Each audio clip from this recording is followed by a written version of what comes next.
Hello, everyone, and welcome to the first episode of the Soft CEO Diaries podcast. I'm your host, Janu, and today I'm going to be sharing with you my story of how I'm rebuilding my business and life in my 30s.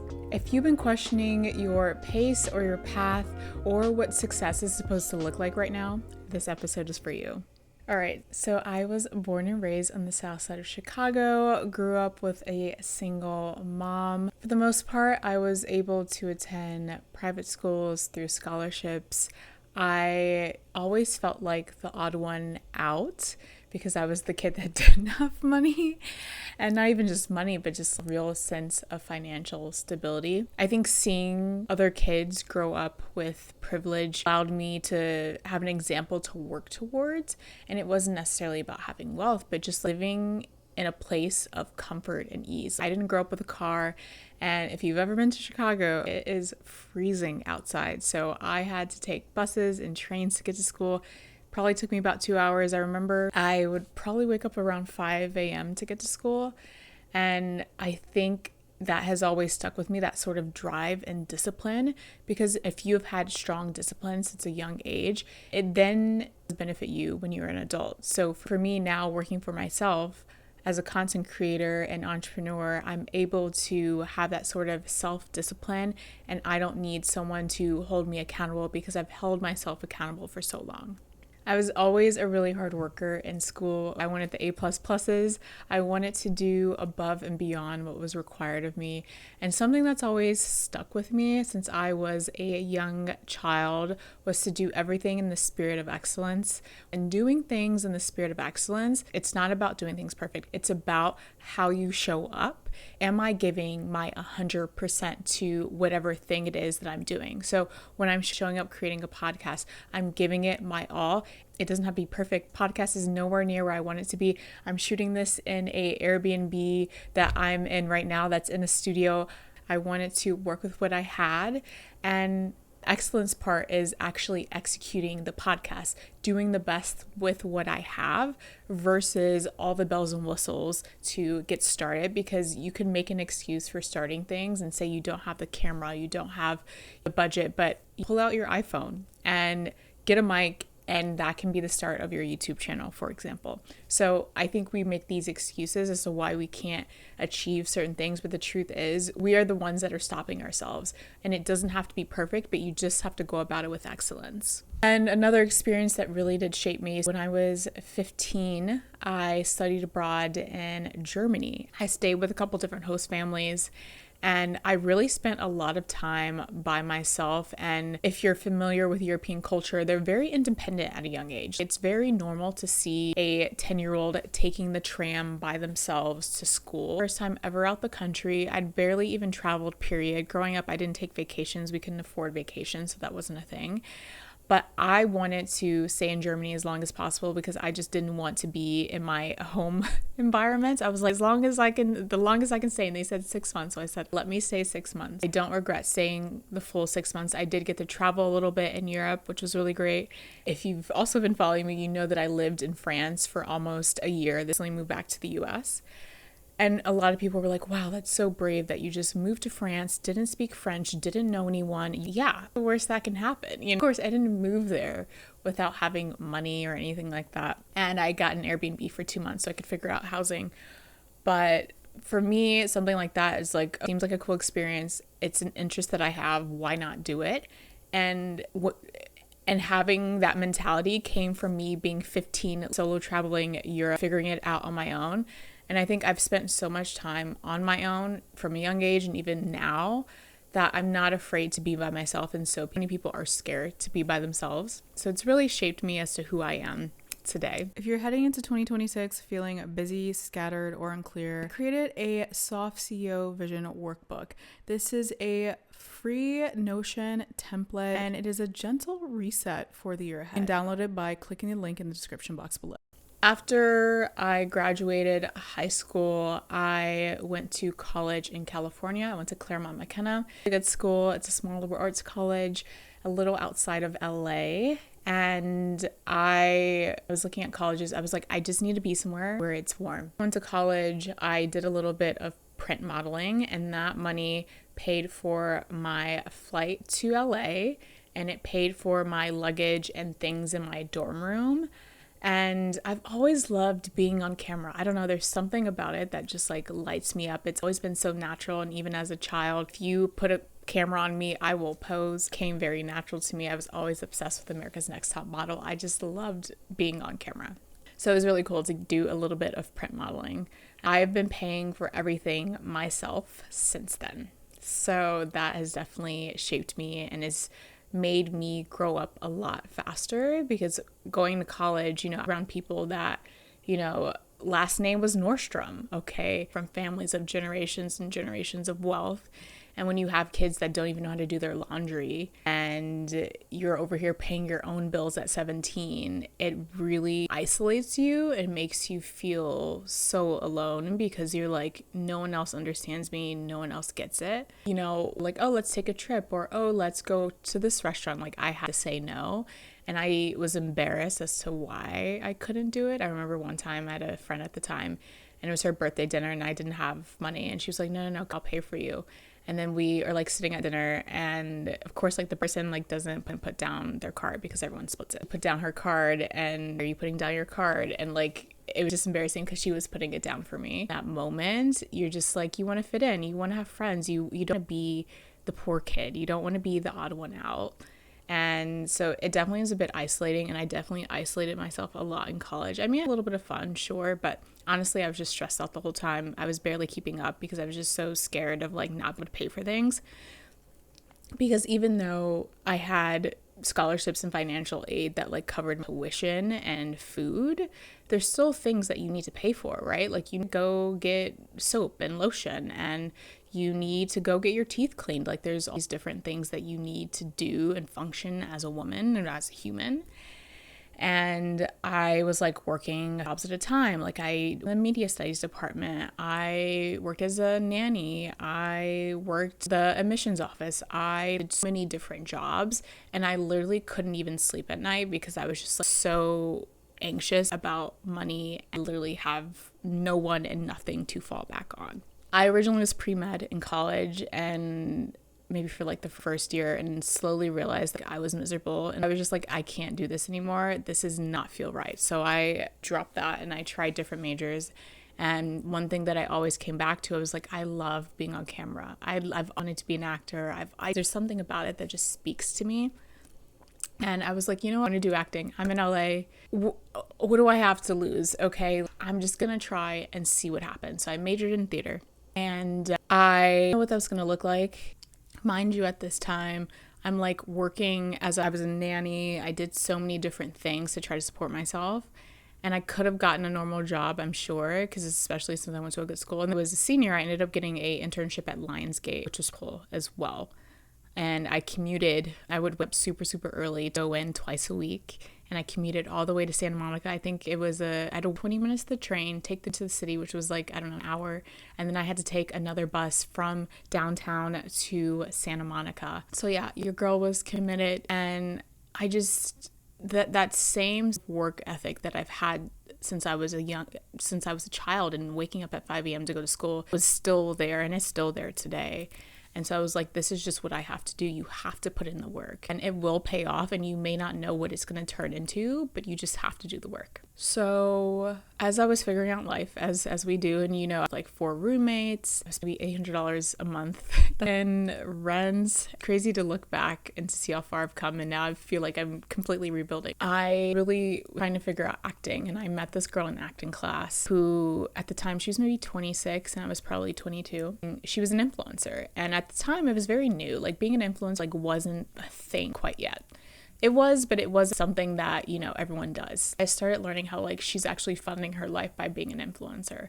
Now, she was doing like Instagram comedy skits, and I like did somewhere, nothing like bad or anything, but I thought like the women were doing it. It wasn't really leading to anything of substance. Like, there's some men in the comedy space that have, done things like that, but very few women that I was around that had even like millions of followers, that they weren't doing anything. Like, they were getting roles where they had to be half naked. Like, they weren't doing anything of substance. So even I look back now at some of them, And I look at what they're doing now and it's like they're still not doing anything. So I think I quickly learned, I was like, I don't want to be 26 and just be a cute girl. Stop that. Deleted everything off my page. And then I started posting a little bit of wellness content, and I wasn't quite sure, again, what I wanted to post. I personally got into minimalism and sustainability. Growing up, we don't throw things away. Grow up without money, you have the fear of never being able to afford that thing again, or never having the money to get that thing. So you're constantly in this state of holding on to stuff, because you're like, I don't know if I'm gonna be able to afford it again. Like, I can't get rid of it. And still to this day, I catch myself doing this, in the sense of like, I grew up with this energy of just like lack and never gonna be enough, so you have to hold on. To get to where I am today, I really had to change my money mindset. So even things like, for example, I grew up without money, like I'm sure you can relate, but I grew up where we would go to 3 grocery stores instead of 1 because the other 2 had stuff on sale. But then you're spending an extra 3 hours in your day, and those 3 hours could then be put towards finding ways to making more money. It was about conserving your money. And it's like now that I'm older, I'm like, okay, how do I just make more money? Not how do I save enough money and go to 3 different grocery stores? Because for me, even when I was living in LA, order groceries, and sure, maybe I'm paying an extra $30, but that's saving 2 to 3 hours of my time. In 2 to 3 hours, I could easily make, a couple $1,000s in brand deals, for example. Of course, it, varies, but that's the way that I think about it, and like putting a number behind your time, because if you value your time at, let's say, $500 an hour, and a task like cleaning or grocery shopping is going to be $30 an hour, isn't it worth it to pay that $30 an hour? So you can focus on making that 500. So of course, when you don't grow up with money, you're not thinking that way. So I really had to relearn just how to think. And one of the books that I highly recommend is called You Are a Badass at Making Money. I'm more of an audiobook person than I read a book person. And I remember the first time I listened to this book, I was driving in my Toyota Corolla that was leased, like barely afford. I was driving for Instacart. And if you know LA, you're going to drive a lot. So I was driving a lot, and I would just listen to this book. Is you have to change your mindset. You can't think like a poor person. You have to think like a wealthy person. And again, like paying for things that are going to make your life better and easier so you can focus on the more important thing. One of the things she talked about in the book was how she really wanted an apartment in Venice and how she manifested that. And it's like, go hang out in those areas that you want to be in. If it's your dream to live in Beverly Hills, go to Beverly Hills every day, or whatever your schedule might allow. Dress like a person that would be in Beverly Hills. Feel it, be it. And you slowly start to manifest that way. Of course, you have to still do the work. You can't just be sitting there looking cute in Beverly Hills. But if you're doing the work and you're putting yourself in the environment that essentially is bringing that vision to life, it really makes a huge difference. So when I was in LA, I would go and do work at a nice cafe, even though I was struggling. Okay, it was rough. Okay. And during COVID, again, I was still doing content. I was posting all the time. And this is before Reels and things like that, or before IGTV. And I was just consistent. My friend and Tyler and I, who now she's married with a baby, we would go and film content every Sunday together. And, I was really dedicated. My brand, I've always talked about building a brand. And even though I'm not like an actor now, I'm still doing stuff on camera, which is like honestly was the main goal anyway. And I'm on TV. I was on the Drew Barrymore show last year, which was amazing. I've done some stuff with the Vox Media where it was like a full on shoot and there's 10, 15 people and it's just on camera, and I love it. I love doing it. So it's kind of even better than being an actor because I get to be myself and still be on camera. So during COVID, I was working a job that I'm not going to get into. I was an assistant, but the situation was just like really bad, really toxic, and I'm not going to get into it. But I started doing content, and my page started to pick up a little bit because during this time, there was a lot of Black Lives Matter things going on, and a lot of Black and brown creators were sort of blowing up. And I'm not big by any means, but my page started to slowly grow because I was very focused on sustainability. And at the time, and even still now, there's very few Black and brown sustainability influencers, especially ones that are, doing high quality content. So I've always been the girl who knows how to work a camera and knows how to edit. So I've definitely always stood out because just in the terms of how many people were doing that look like me, that like can create quality content, are very few. So it definitely helped me stand out. I still to this day, like I use my iPhone sometimes, but I stick to still using this camera because that makes me stand out. Quality is also a part of brand too. It doesn't have to be perfect. I still sometimes shoot with an iPhone if I want to do a quick TikTok or something, but there's something about shooting with the camera that just feels very on brand to me and that I love. And I just love producing things. If your business lives in a million tabs, notes, and half-finished systems, this is for you. Built this soft CEO dashboard for creative entrepreneurs who want structure without burnout. If your ideas, content, finances, and clients feel scattered, this brings everything into one calm, intentional workspace. Inside your Notion dashboard, you can see your business clearly, plan content with ease, track income without stress, organize clients and ideas in a way that actually feels supportive. Want your business to feel calmer and more put together? Click the link in the description box below. I remember the first sort of big brand deal I did. I think I got like $700 for a reel, and I was like, oh my goodness. And at this point, I'm maybe making, I don't know, $2,500 a month, give or take, maybe $3,000, depends.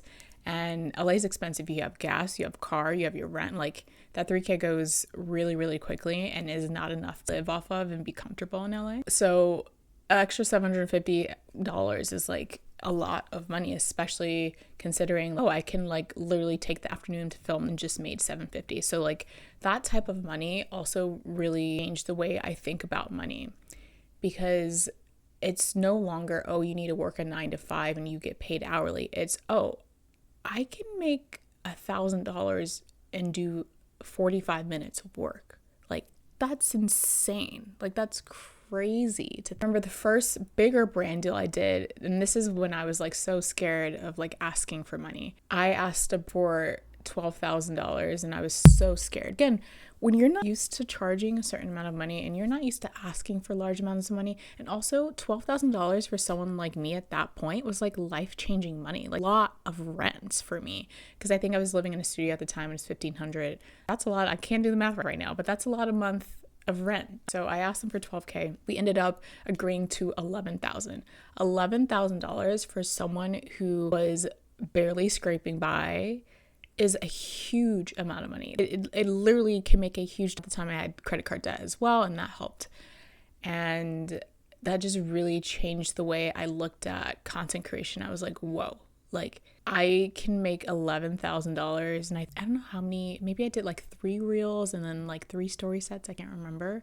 That just opened my eyes. I've never seen so much money at once. And I would watch people like Vanessa Lau, and she would talk about making $10,000 a month, and I would dream of making $10,000 a month. I was like, I can't even imagine having that much money coming to my bank account. Like, what would that feel like? It was something that I just was striving toward. And then I'm trying to remember all the timelines, but it was COVID, and I had left the toxic job and then was working for this startup for 3 months. They were paying me $6,000 a month, which again was like life-changing money. Because mind you, during COVID, so, you're not going out, you're not spending money. My rent was $1,500. I had some credit card debt. I also was paying my car payment, which is maybe like, I don't know, $300 plus insurance, another, $200.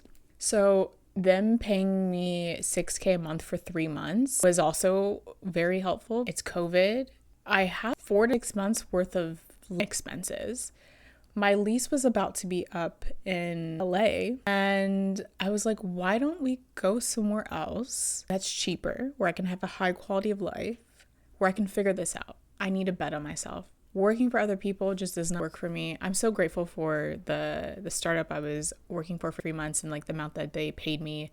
And that really made a huge difference. It also allowed me to leave the toxic job, because I was like making a little bit of money from content creation, and then I was in the startup. So I was like, I can definitely leave the toxic job. We were going to bet on ourselves. I was so scared. What if this doesn't work out? What do I do? What if this doesn't last? Maybe this is probably 2022, I want to say.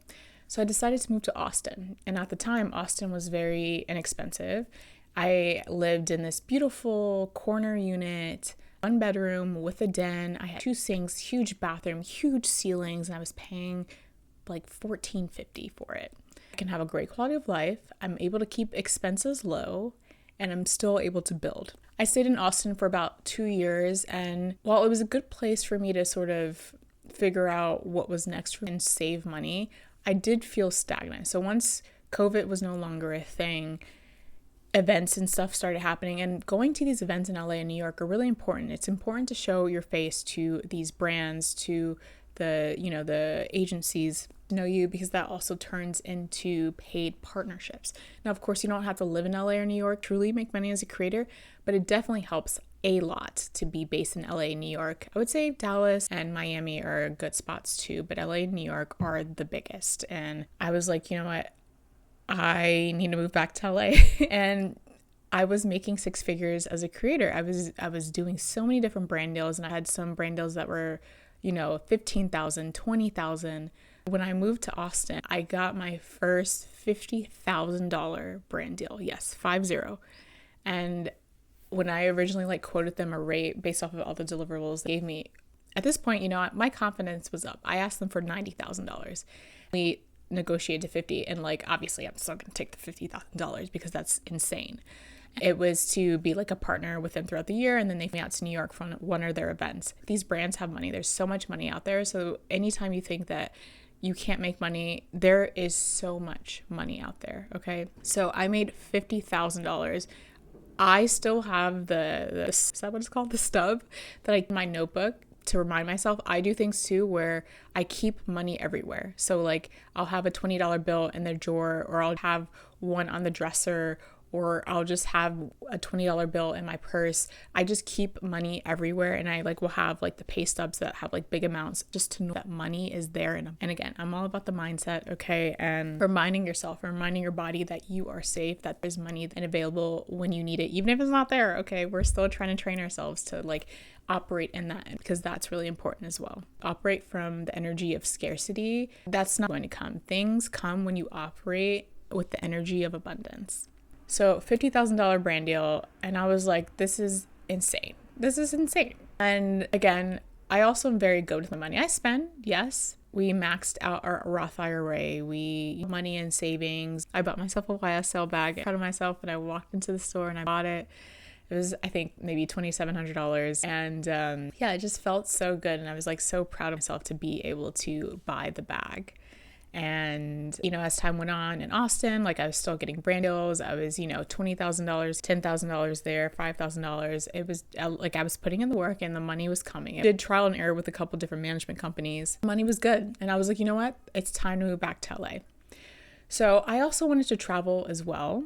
So I moved to LA. I was living at a friend's house to rent a room, and I was there for a bit. And then I also spent a lot of time in Europe. I spent a month in Lisbon. I went to Norway, Iceland, Spain, and I just had an amazing experience, because I was also really interested in living outside of the US. I wasn't sure where that was going to be. I met this French man in Lisbon, and he was just so fine. Okay, he was 6'3". He was half black, half white, basketball player build, nice big lips, just everything about him. Just I just couldn't help but smile. And then I went up to go pay the bill, and I was like, "Hi." I was like, "Where are you from?" And he's like, "I'm from Paris." And I was like, "Ooh." We exchanged numbers, and the next day he texted me when he was at the airport, and he was like, "I can Uber to you. I'm at the airport, but I have some time." And I was just like, I'm actually on my way to the airport, because I had a lost bag, or a delayed bag. So I was actually on my way to the airport when he was messaging me. And I was just wait before security, we can talk. And we wait before we're at the coffee shop before security. We're holding hands, talking for 2 hours about life and love and all these things. He was a lot younger. He was maybe 24 at the time. And I was maybe 28. And he was recently out of a relationship. And I don't know, I was just in love. I was because the way he was just talking, I want to provide for my family. And I just couldn't help myself. So we didn't really stay in touch after that, because he didn't want anything serious with anyone. We're living in different countries.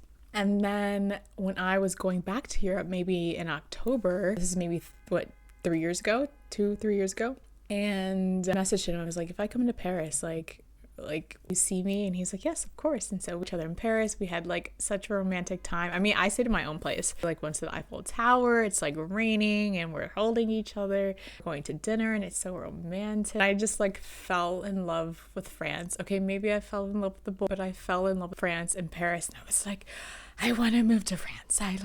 I'm just in love. And after France, him and I still kept in touch. It was very clear again that he wasn't looking for a relationship, which was fair. But it got to the point where, sir, you can't talk to me every day and we're not together. This isn't, because we would be texting every day. And I was like, this is too much for me. My little heart couldn't handle it. So it kind of took some space. But I was like, I think I want to move to France. So I was taking French a year ago. My French is still terrible. We're not going to talk about it. But like when I met him, like I couldn't even count to 10 in French. They're like walk me through counting to 10. Like could not even counted. And even though I wasn't talking to him anymore, it was in love with France. So I was like, let's learn French. So I moved to Nice this January, and I got a permanent place in LA for the year. And I was just so proud of myself. I was like, I have like a little home. Yeah, I have my routine. Partnerships are going great. I did my biggest brand partnership yet. It's $85,000 with a hotel brand. They flew me around the world. I went to 5 different cities solo and filmed content. And when I got that check in my bank account, because it was that money and then there was another brand deal that I was doing, I can't remember which one it was, but that money combined was $100K. And to see 6 figures in my bank account was insane. I still have the screenshot of it because I want to remind myself that I did it once, I can do it again, because I remember the year before, I want to have a 6-figure month. We've been doing 6-figure years. I need a 6-figure month. I just want to feel it. I want to feel it. I want to see what. So looked at my bank account and there was over $100,000 in it. This is insane. Mind you, I'm the girl from the south side of Chicago who, didn't grow up with a car and, wore shoes till wear them anymore. And to, go from the leap of like, charging a brand for $1,000, that's a huge amount of money, to then getting $10,000 from a brand, to then getting $50,000, to then basically almost getting $100,000 from one brand, because by the time they spent money on my flights and stuff, like it definitely came out to $100,000. It's insane. It just reminds me that like anything is possible. I manifested so many things last year. I really wanted to be on TV. I was on the Drew Barrymore show. The producer found me on Instagram and also saw my YouTube videos. So if you're a content creator, please get on YouTube. Even if you have 500 subscribers, it is a skill to show that you can speak to a camera like this and present well. Not everyone can do that. Not everyone on TikTok with 100,000 followers can present well to a camera. That is a skill. And to also, carry yourself in a certain way. So get on YouTube if you're not. I was on the Drew Barrymore show. They flew me out to New York. It was just surreal. Like, I'm meeting Drew Barrymore. She was really sweet. It was just an amazing experience. I also did my brand partnership with a hotel chain where it was $85,000. That was amazing. I also kept saying I wanted to go to Turkey. I don't know why, but I'm just like, I was obsessed with Turkey. And I was like, I want to go to Turkey for free. I don't know how. Turkey was literally on my vision board. I just let it go. I just said, I want to go to Turkey and I don't want to pay for it. That's what I said. I get an email from, oh my goodness, what is it called? It's called Next, which is by the World Forum. It's like their youth conference happening in Istanbul, Turkey. And they're like, we'll fly you out, cover your hotel for, I don't know how many days it was. And I was like, yes. I got a free trip to Turkey. Had the amazing experience of doing the speaking engagement. Really manifested TV, a 6-figure month, and going to Turkey. Like that was just like, I was on a roll, okay? And then when I to move into France, I was like, everything's gonna work. We're gonna figure it out. Because I literally had the most amazing year of my life. And one of the years I was living in Austin, I did a video. I don't want to get in trouble for like saying the name. I mentioned it, but like I did a shoot for a company. They paid $18,000. I did one with them. They paid me, was it $20,000 or $25,000, somewhere around there. And then at the time when I got the email for the $18,000 or $20,000 video partnership, I was on a brand shoot for a campaign in Utah. I love being on camera, and like it was a full-on production, like hair, makeup, there was like 30-40 people on set for a shoot campaign, and it felt just amazing. I loved being on camera. And originally brand agency reached out to me and they're like, we can give you $5,000 for whatever the deliverables were. And I was like, you want to use my face for a year and all these things. I was like, no. Well, I forgot what the options were that I gave them. $15,000 option, and here's a $20K option. And they were like, I don't know if the brand's gonna, do this, but I'll take it to them. And again, I think also it was in that energy of like, I don't need the money. Like, I didn't need the 5K. Like, I think we're in the energy of, I don't need this, like, when it comes. So I was like, I don't need the 5K, it's whatever. And they came back and they're like, okay, the brand agreed to 20. To go from $5,000 to $20,000 is a huge difference, right?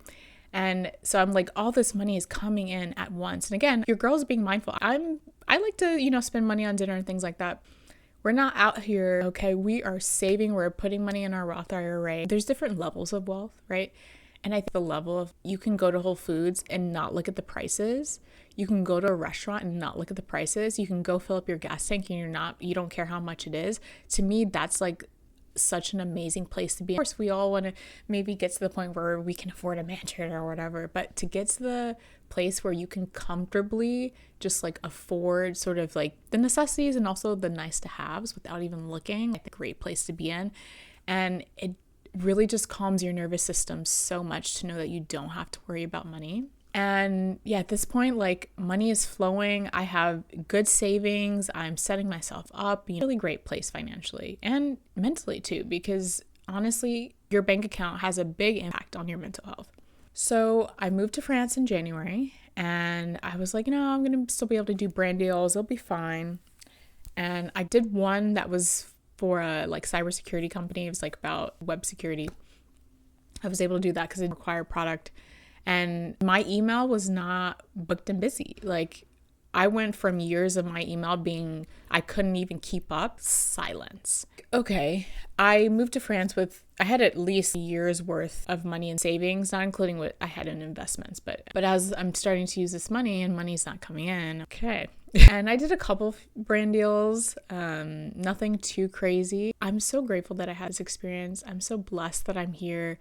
I loved being in France. It really did calm my nervous system, and to walk to the water, and it just love it. And I think going forward, it'll be a place that maybe I go to once a year. But I moved to France, money was not coming in, and I was like, okay, we have to figure out something. So I was like, you know what? Let's try out New York. As we know, New York is one of the most expensive places, okay? I was originally swapping apartments with a girl, and then 2 weeks in, she's like, oh, I want to come back, and that was the whole thing. And I really do like New York. I like that the energy is different. I also think it's important to go outside your comfort zone. LA, to me, I also started to feel a bit stagnant because I had been there for so long. And I also think for me, it was okay to leave LA for Austin when I did, because I felt like I made it. I was like, I made 6 figures. I'm not in debt. And, also in Austin, I paid off my car, 0 debt. Like, the feeling of not any debt and having savings is just the best feeling ever.